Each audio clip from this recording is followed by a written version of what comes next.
প্রিয় বারাকাতুহু, প্রিয় ফেসবুক বন্ধুরা, আশা করি অনেক ভালো আছেন। শুভ সকাল প্রিয় বন্ধুরা।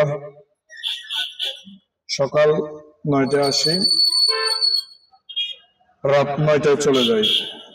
ফেসবুকে কিছু না কিছু ঘটনা দেখে কিছু কিছু সময় মর্মাহত হয়ে যায়। প্রিয় বন্ধুরা, কালকে কথাটা বলার উদ্দেশ্য ছিল, একটু সময় স্বল্পতার কারণে বলতে পারি নাই। আজকে বলার উদ্দেশ্য, এই দেশে তো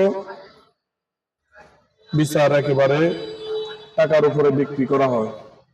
এই জন্য সম্ভবত কথাটা বলে নাই, সত্য বোঝা যায় না, মিথ্যা বোঝা যায় না। এই জন্য আজকে ভিডিওটা দেখার পরে সত্য হয়েছে বিদায় কথাগুলো বলতেছি। প্রিয় বন্ধুরা, কথাটা হলো এই,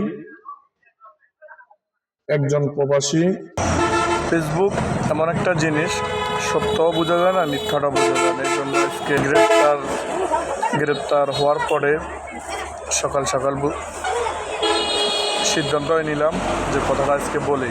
প্রিয় বন্ধুরা, একটা প্রবাসী মাথার গাম পাতালে ফেলায় টাকা ইনকাম করে। 12 ঘন্টার কথা বলে 16 ঘন্টা, 16 ঘন্টার কথা বলে 18 ঘন্টা, ঘুম নাই,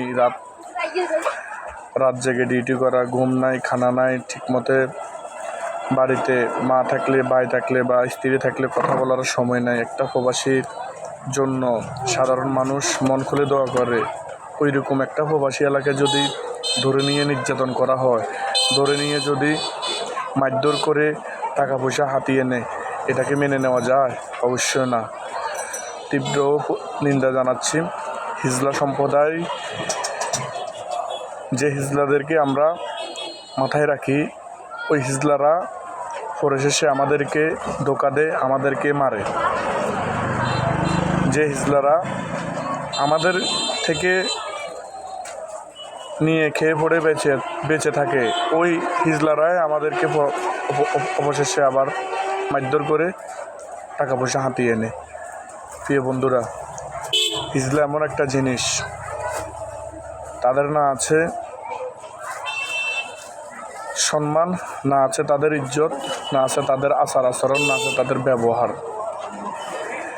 19-20 হলে ল্যাংটা হয়ে যায়, 19-20 হলে গায়ে হাত তুলে, 19 থেকে 20 হলে হাতের তালি মারে মানুষজন জোর করে নিয়ে। প্রিয় বন্ধুরা, আমাদের সাথে কখনো হয় না, আল্লাহ মাফ করুক, হবেও না। কিন্তু আমরা ডরে ভয়ে তাদেরকে চাঁদা দিয়ে দিই। প্রিয় বন্ধুরা, যে নারায়ণগঞ্জে মর্মান্তিক একটা ঘটনা, নেট দুনিয়া একেবারে ভাইরাল। প্রিয় বন্ধুরা, সবাই প্রতিবাদ করেন। হিজলা সম্প্রদায়কে হয় চাকরি দেওয়ার জন্য সরকার প্রধানকে অনুরোধ করলাম, চাকরি দিয়ে দেন, না হলে তাদেরকে কর্মস্থলের তৈরি করে দেন। তাদেরকে এভাবে মানুষের ধারে নিয়ে আইয়েন না, চাঁদাবাদি থেকে আমাদেরকে মুক্ত করে দেন। এরপরে সাধারণ মানুষ থেকে মুক্ত করে দেন, এটা আমরা আশা রাখি। পরিশেষে আরেকটা কথা বলি, তারা মানুষ, তাদেরও ভুল ত্রুটি হতে পারে, কিন্তু যে ভুল করছে এ ভুলের কোনো ক্ষমা নাই।